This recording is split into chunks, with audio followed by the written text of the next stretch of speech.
Mansplaining incident. It was a Tuesday morning when Professor Flitwick made the mistake that would nearly destroy his career and send Hogwarts into its most ridiculous crisis yet. The staff meeting had been going relatively smoothly. Dumbledore had only mentioned white privilege 3 times, and Professor Snape had managed to avoid calling anyone a basic bitch for almost 20 minutes. Everyone was feeling cautiously optimistic that they might actually accomplish something productive. Then Professor Sprout asked a question about greenhouse temperature controls. "I've been having trouble with the magical thermostats in Greenhouse 3, she said, consulting her notes. "The heating charms keep fluctuating, and I can't figure out why the venomous tentacula are wilting." This was where Professor Flitwick made his fatal error. Being a helpful colleague and an expert in charms, he leaned forward with a friendly smile. "Oh, that's quite simple actually, Pomona," he said cheerfully. "You see, the issue is that you're probably casting the perpetual warming charm incorrectly. The wand movement should be more of a gentle spiral rather than the circular motion you're likely using. Also, you need to account for the ambient magical interference from the screaming mandrakes in Greenhouse 2. If you just adjust the incantation to Calidus Perpetuum instead of Calidus Perpetuus and make sure to cast it at exactly noon when the magical energy is most stable, you should find the temperature regulation much more consistent." The room went dead silent. Professor Sprout's face went through several color changes, settling on a shade of purple that matched her prize-winning dirigible plums. "Excuse me, Phileas, but are you seriously explaining my own subject to me right now?" Flitwick blinked, confusion written across his tiny features. I was just trying to help with the charm work. I didn't mean to." "Oh hell no," Professor McGonagall interrupted, her Scottish accent thickening with outrage. "Did this man just explain herbology to a woman who's been teaching it for 30 years? "Now hold on," Flitwick protested, looking genuinely bewildered. "I was simply offering assistance with the charms aspect." "The charms aspect?" Professor Sprout stood up so quickly her chair fell over. "Phileas, I've been casting temperature charms since before you were born. I literally wrote the textbook on magical greenhouse management." "Actually," Flitwick said, making his second fatal mistake of the morning, "I believe Professor Wilbur Wilkins wrote the definitive text on magical greenhouse management in 1847. That's IT. But McGonagall slammed her hand on the table. "Classic mansplaining. Not only does he explain her own job to her, but then he corrects her about her own accomplishments." Dumbledore, who had been sitting quietly and hoping this would resolve itself, cleared his throat nervously. "Perhaps we should all take a step back and examine the patriarchal structures that might be influencing this interaction." "Oh, for fuck's sake," Snape muttered from the corner, where he'd been scrolling through his phone. "You're really about to make this a whole thing over some plant temperature bullshit."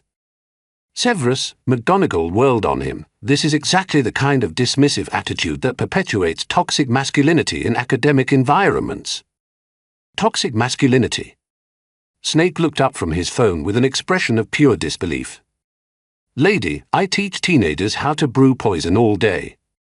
If that ain't toxic masculinity, I don't know what is." "This isn't a joke." Professor Sprout was now pacing behind her overturned chair. "This is about systemic sexism and the assumption that women don't understand their own areas of expertise." Flitwick looked around the room helplessly.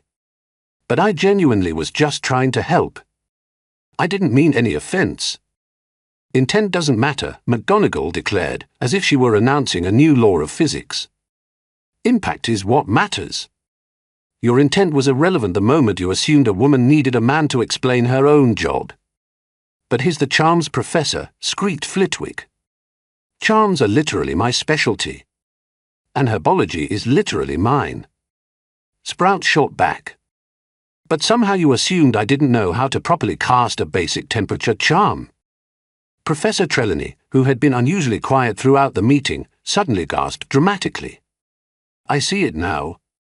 The cosmic forces of masculine energy overwhelming the divine feminine wisdom. The ancestors are weeping."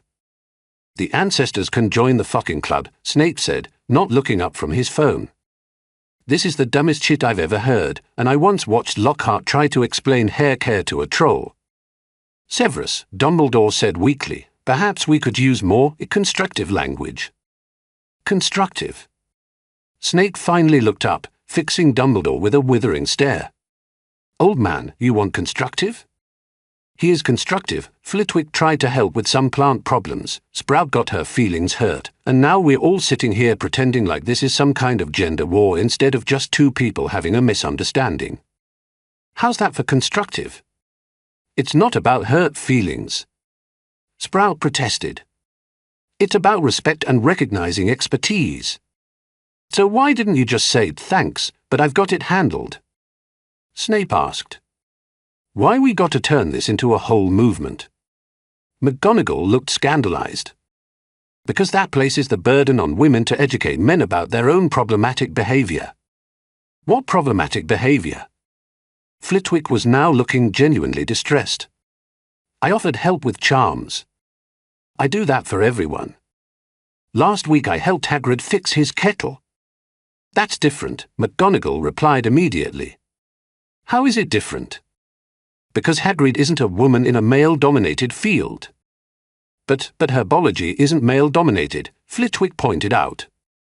Most of the famous herbologists in the past century have been women. That's not the point. Then what is the point? The point, Hermione Granger's voice came from the doorway, where she had apparently been eavesdropping, is that you displayed a pattern of behavior consistent with mansplaining, which is a manifestation of internalized sexism and patriarchal assumptions about women's competence. Everyone turned to stare at her. She was holding what appeared to be a very thick book titled Intersectional Feminism in Magical Institutions. Miss Granger, Dumbledore said faintly, what are you doing here? I was returning a book to Professor McGonagall when I overheard the conversation, Hermione said, walking into the room with the confidence of someone who had never doubted their own opinions.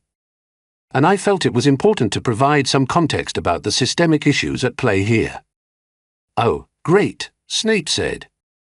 Now we got students lecturing the teachers about sexism. This day just keeps getting better. Actually, Severus, Hermione said, turning to face him with a condescending smile, student voices are crucial in identifying and addressing problematic behaviors in academic settings. Perhaps if you examined your own defensive reaction, you might recognize how it reflects. Little girl, Snape interrupted, standing up to his full height, I will stop you right there. I don't care what fancy book you read or what big words you learned, but you will not stand in my face and tell me about my own reactions. I've been dealing with bratty know-it-alls since before you were born, and I ain't about to start taking lectures from one now. Hermione's mouth fell open. That's incredibly dismissive, Anne. And I don't care, Snape said firmly. Now run along and let the adults handle adult business. That's ageism. Hermione shrieked. That's Tuesday morning, Snape replied, sitting back down. And I still got 3 classes to teach before lunch. Meanwhile, Professor Flitwick was still trying to process what had happened. I really don't understand how this became about gender, he said quietly. I was just trying to help with a technical problem. That's exactly the problem, McGonagall said, her voice rising again. You don't understand. You don't see how your behavior perpetuates harmful stereotypes. What stereotypes? Flitwick asked, genuinely confused. I help everyone with chance problems. But you assumed Pomona needed help. She said she was having trouble. She said she was having trouble with the thermostats, not with her understanding of charms. But the thermostats are controlled by charms. That doesn't mean she doesn't know how to cast them. I never said she didn't know how to cast them. You implied it.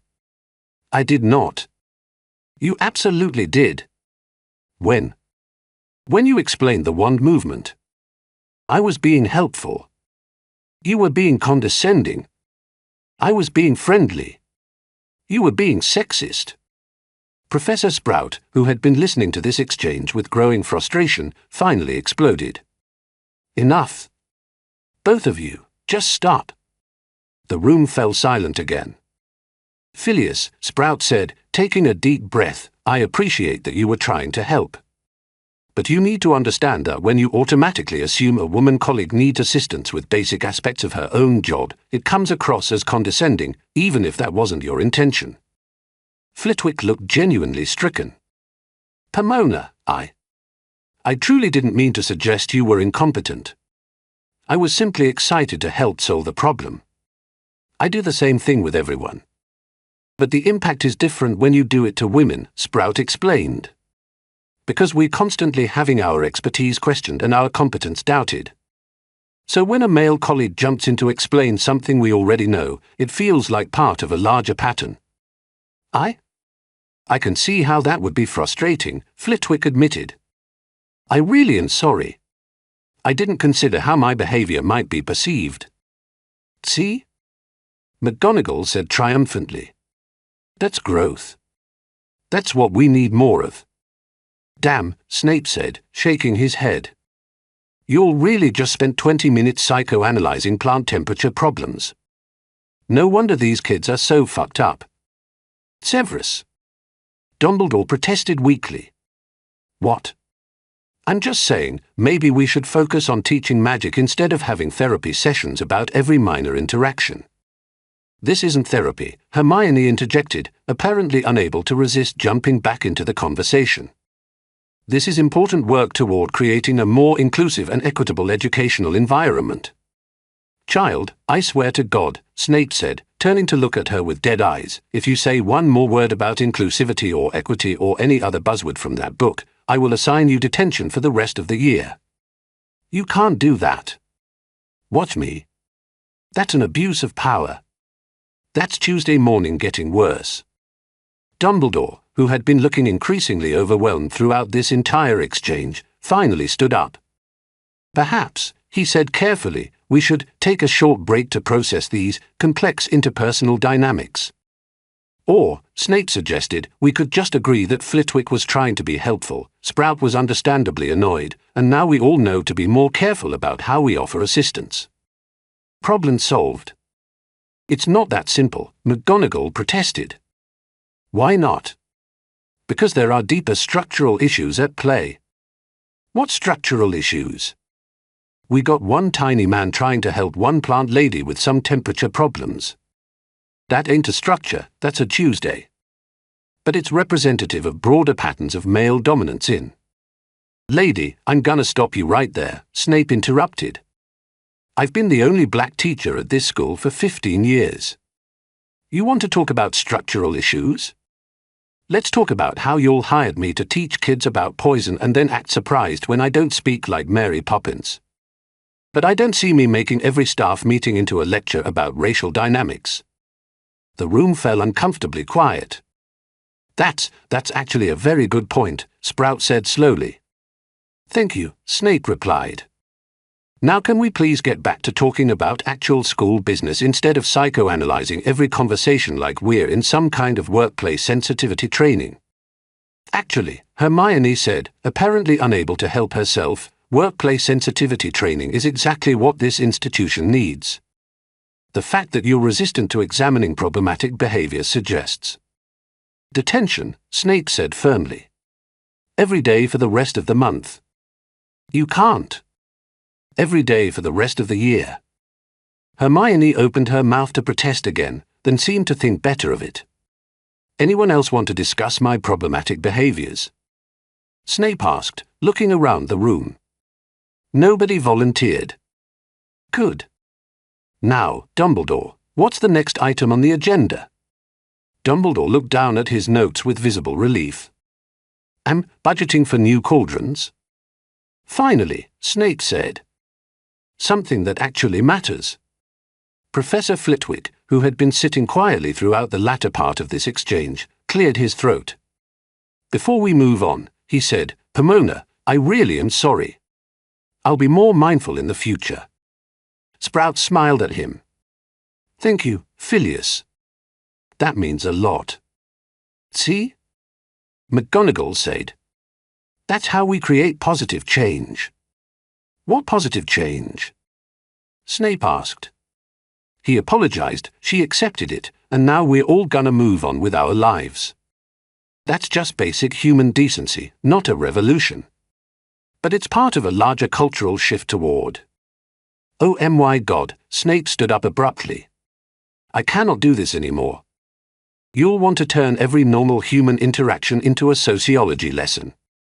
I'm gonna go teach some kids how to make love potions, because that's somehow less complicated than this conversation. He headed toward the door, then paused and turned back. And for the record, he said, if any of y'all ever need help with anything, just ask.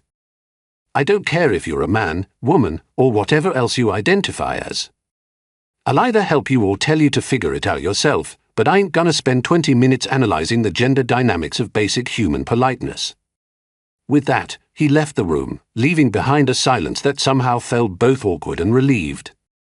Well, Dumbledore said eventually, that was educational. It was problematic, McGonagall corrected. It was honest, Sprout said quietly. It was typical, Hermione muttered. It was Tuesday morning, Flitwick said with a sigh. Can we please just talk about cauldrons now? And so they did, though not before McGonagall insisted on a 5-minute discussion about whether the term cauldron was culturally sensitive to practitioners of Wicca. It was going to be a very long semester.